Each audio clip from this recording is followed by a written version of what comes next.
Bonjour tout le monde, donc je vais parler dans le chapitre 4, dans le chapitre 15, 5, des problèmes de transport et d'affectation.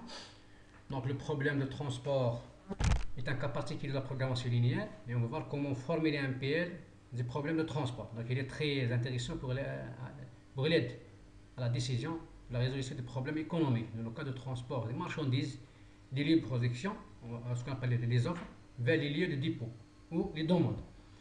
Comment formuler un PL? Vous voyez, programme linéaire des problèmes de transport. Donc la formulation du programme linéaire de transport, on suppose comme suit. Donc on suppose M, un nombre de ressources ou des offres, les unités de production. Vous avez par exemple N unités de production, on a les différentes unités de production. N, c'est le nombre de dépôts ou le nombre N de stockage, ça veut dire les lieux de stockage. Donc la demande peut varier d'un dépôt à l'autre. Le nombre total de la demande est égal au nombre total de l'offre. Et le coût de transport unitaire entre l'offre et la demande est bien déterminé. Chaque quantité, donc le transport, le coût unitaire de transport est bien déterminé. Donc le coût de transport augmente avec l'augmentation de la quantité transportée. Il est impossible de transporter une quantité qui n'est pas demandée par le dépôt. Ça veut dire impossible de transporter une quantité qui dépasse la capacité du dépôt ou de stockage. Donc si on suppose X et J, c'est la quantité transportée de l'offre I vers le dépôt J. Donc ce sont les variables de décision. Ça c'est la quantité. Donc les variables de décision, la quantité transportée à partir de l'offre I vers le dépôt J. Si IJ, c'est le coût unitaire de transport de l'offre I vers le dépôt J.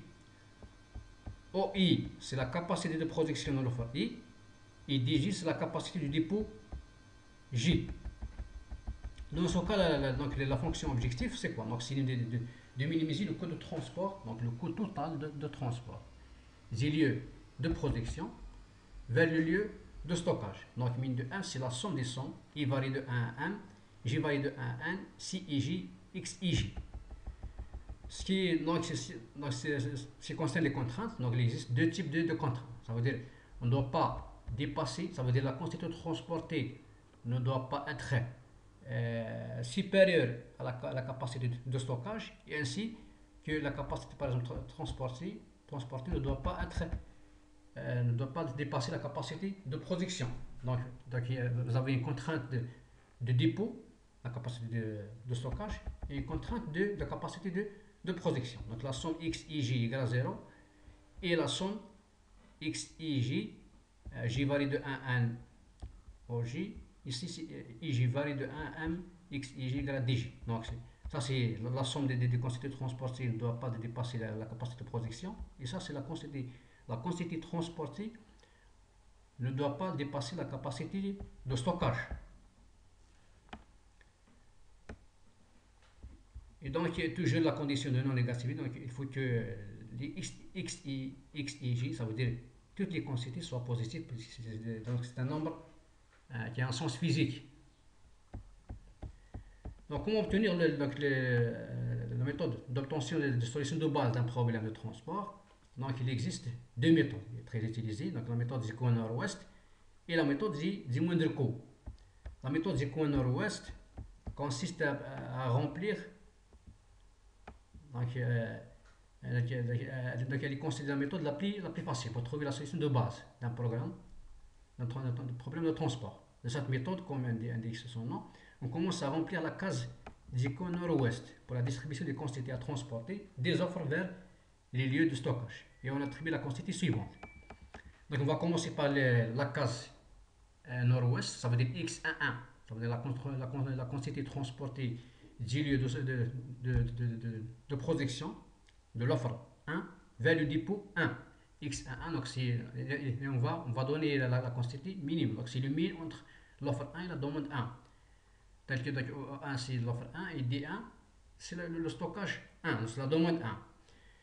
Donc on a deux cas. On distingue donc les deux cas possibles. Si le minimum entre l'offre 1 et la demande 1 égale c'est l'offre 1. Ça veut dire quoi? Cela veut dire que la quantité produite ou l'offre est inférieure à la capacité de stockage. Et donc, on peut dire qu'on a transporté toute la quantité produite, mais le stockage 1 n'est pas encore rempli. Donc, il nous faut donc aller vers l'offre 2 pour remplir le stockage 1. Dans ce cas, déplacement sera vertical, comme montré dans le tableau suivant. La case suivante qu'on doit remplir, c'est la différence. Donc, c'est x de 1, c'est le min entre d1 moins 1, ce qui reste. Donc, ça c'est l'offre, et d1. Donc, deuxième cas, c'est le minimum entre l'offre 1 et la demande 1 égale et la demande 1. Ça veut dire quoi? Ça veut dire que la capacité de stockage est inférieure à la capacité de production. Ça veut dire que la capacité de stockage est inférieure à la capacité de production de l'offre 1 et que le stockage 1 est totalement rempli. Ça veut dire qu'on a totalement rempli le stockage, mais la production 1 reste, n'est pas stockée. Donc, le déplacement sera horizontal et la case à remplir est x de 1 tel que x de 1 égale à 1000, offre 1 et la demande c'est O1 moins D1, comme montré dans le tableau suivant. Pour la méthode Zircon Nord-Ouest, cette méthode elle est basée sur le coût minimal. Ça veut dire qu'on va commencer par la case qui a le coût minimal le moins. Et on va, et ainsi de suite, jusqu'à remplir toutes les cases. Ça veut dire en respectant le coût minimum. Donc j'ai donné un exemple d'application. Donc une société laitière gère 3 unités de production de lait distribuées dans l'Est du pays avec des capacités de production bien déterminées, données comme suit. Donc la première unité a une capacité de 30 unités de lait, la deuxième a une capacité de 60, la troisième a une capacité de 80. Sa société dispose de 4 centres de distribution avec des capacités qui sont données comme suit. Centre 1, vous avez une capacité de 75 unités. Le centre 2, donc il a une capacité de 35 unités. Et le centre 3, une capacité de 40. Le centre 4, une capacité de 20. Donc ces données sont résumées dans notre tableau comme il est. Donc on va voir comment distribuer. Donc vous avez ça, c'est le 9, 7. Ça c'est 9, 7, 6, 5. Le 2, 8, 9. Ça c'est le coût unitaire. Donc c'est le coût unitaire de transport. Ça veut dire la quantité par exemple transportée de A vers le centre de distribution E. Le coût unitaire c'est 9. Et ainsi de suite. 7, 6, 5, ok. Donc on va appliquer les deux méthodes. Méthode Zircon Nord-Ouest. Donc on va commencer par cette case. Et on va attribuer la quantité 1000 entre l'offre 1, ça veut dire 30, et la demande capacité de stockage, 75. Donc c'est le 1000 entre 30 et 75, ça c'est 30. Et on va voir est-ce que la capacité de production dépasse ou inférieure à la capacité de stockage. Donc la capacité de stockage est 75, donc la capacité de production est inférieure à la capacité de stockage. Donc pour remplir le stockage, il faut aller au deuxième unité de production. Ça veut dire qu'on va remplir le stockage 1 à partir du deuxième unité jusqu'à remplir le tableau.